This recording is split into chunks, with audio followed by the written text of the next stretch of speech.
Panel discussion questions are on strengthening agrobiodiversity conservation for enhanced seed systems and food security.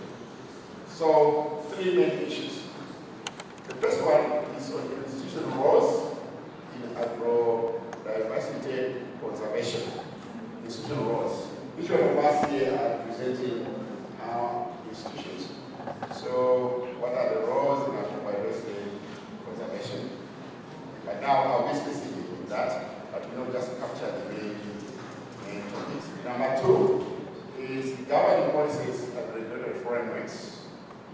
I think this one should be also institutional based. Governing policies and regulatory frameworks. Then the last one is on strengthening institutional collaboration and then moving forward. Of course, there will be some issues that are raising. So each of you give your outside and based on what is happening to your institution. One is the place of higher education.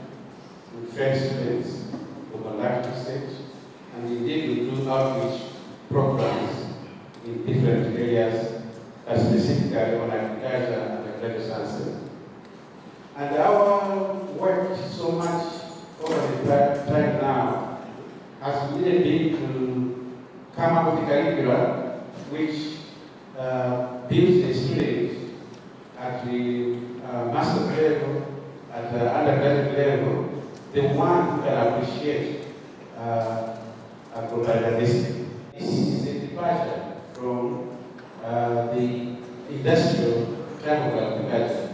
For a long time, one has been teaching industrial agriculture using inorganic hybrid seeds, inorganic fertilizers, and so forth. But over since 2017, through the support from donors like my Foundation, we went through the process of looking at the other type of agriculture which might be suitable for the smaller farm that we're with. And that's why Agro has been advised to make sure that it incorporates this type of agriculture that is suitable for our farming. And therefore, the research that we do, is mostly not traditional research. We focus on research mostly on actual research. So what we see in the process is the Rwanda has even gone fair to do this research so that we can generate evidence for agrobiodiversity. Is this something that can be done or not? So far, results are showing that yes, agrobiodiversity is possible, and farmers can indeed follow this type of agriculture, which is diversified. I think we have the dominant type of agriculture, which agrobiodiversity has to amount. But we are working on that through what one now is doing is hosting what I call earlier on the Malawi project hub. It's hosted by one, but it covers a wide range of different stakeholders in Agro-Ecology. Past 4 years, we never had a course that is indicated Agro-Biodiversity. We had just a topic in one of the courses in Britain. But now, 4 years ago, we have a course Agro-Biodiversity Management, and I'm responsible for teaching that course to about 3 programs. But in addition to that, we are also doing a lot of research in terms of characterization of different plant species that are actually within the agrobiodiversity. Earlier on, sometime back, we had quite a number of work that we were doing in neglected and underutilized species such as Malawi, Loni, Limanda, and quite a number of other species.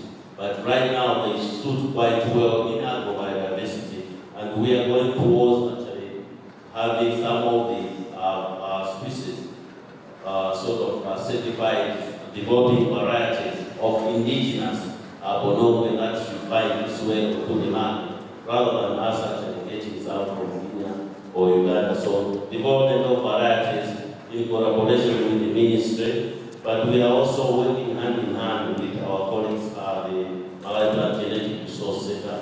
Every year we do go there in terms of assisting us in terms of capacity building of our students to make sure that those issues are in place. But in addition to that, we've also participated in a number of projects to bring in issues in terms of proposals that they are involved in. So basically, capacity building, outreach, we've been working out in different agro-ecological zones, trying different local indigenous vegetables, as well as soda, millet, and the like for adaptability, so that eventually we get out the best so that farmers can take that. This time around, let me go to our curator, Dr. Miriam. We have basically as a GIFA, our mandate is around conservation and sustainable use of plant genetic resources.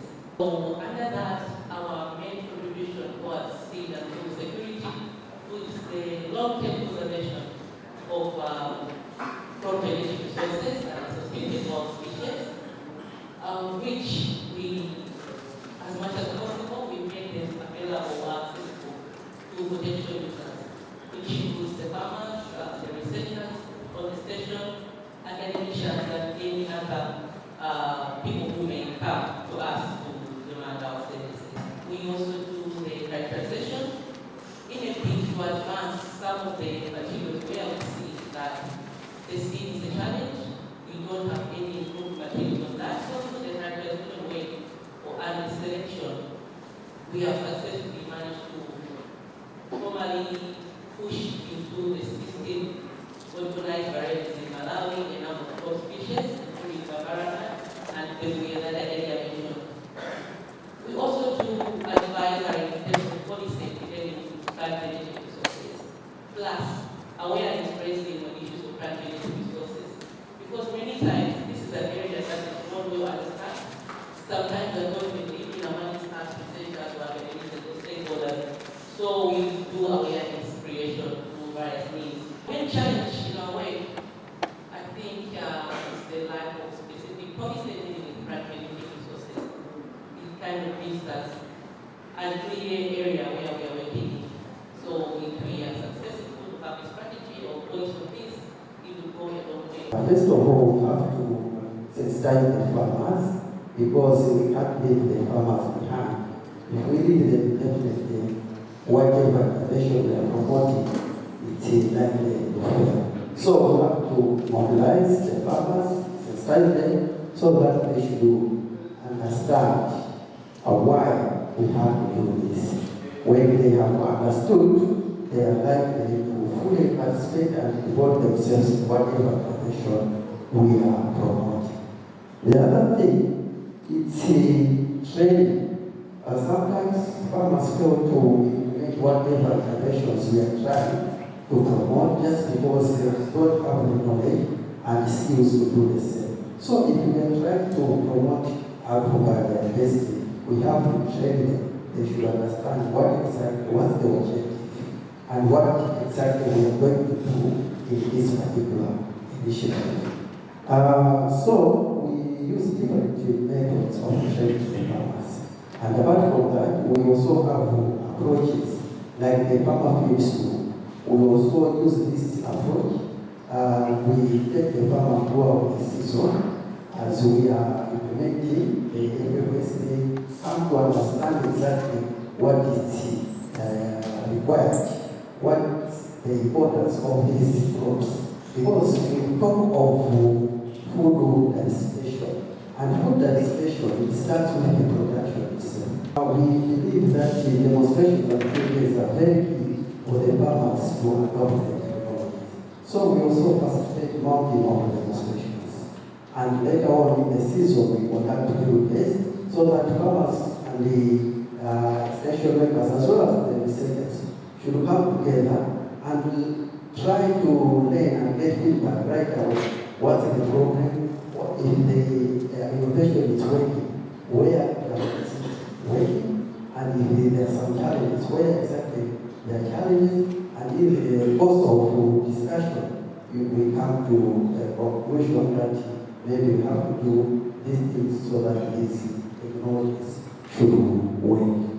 What we are doing as an institution in conservation of Agro-Biodiversity we are focusing on conservation of climate-related resources, food and agriculture, being the basis of our food. So we do participatory research with the farmers.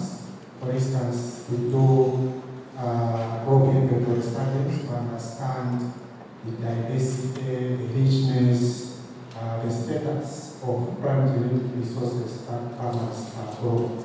We mainly focus on farmer varieties and the materials that are neglected and underutilized. And we also do correction missions where we collect these materials, we evaluate them, we do agronomic evaluations so that we have data to compare performance. And we also do multiplication of the evaluated materials. The materials that farmers prefer, we multiply them so that farmers have access to good quality seed. We also promote community seed banks where farmers manage them, they keep seed within their community, seed of farmer varieties. The materials that are locally adapted are in their local environment. So farmers access those materials and they also exchange the accessed materials. We also promote on-farm conservation through the use of what we call crop diversity blocks. These crop diversity blocks are spaces where farmers, researchers, extension workers meet and exchange knowledge. And in so doing, we also promote protection of local knowledge, which is very important if we are to continue utilizing these materials. So while we are promoting protection of local knowledge, at the same time, we are also integrating scientific knowledge into the local knowledge that farmers have. Because oftentimes, we think that maybe the local knowledge that farmers have is somehow inferior to the scientific knowledge. But it's not, because it is what has shaped the landscape that we see now.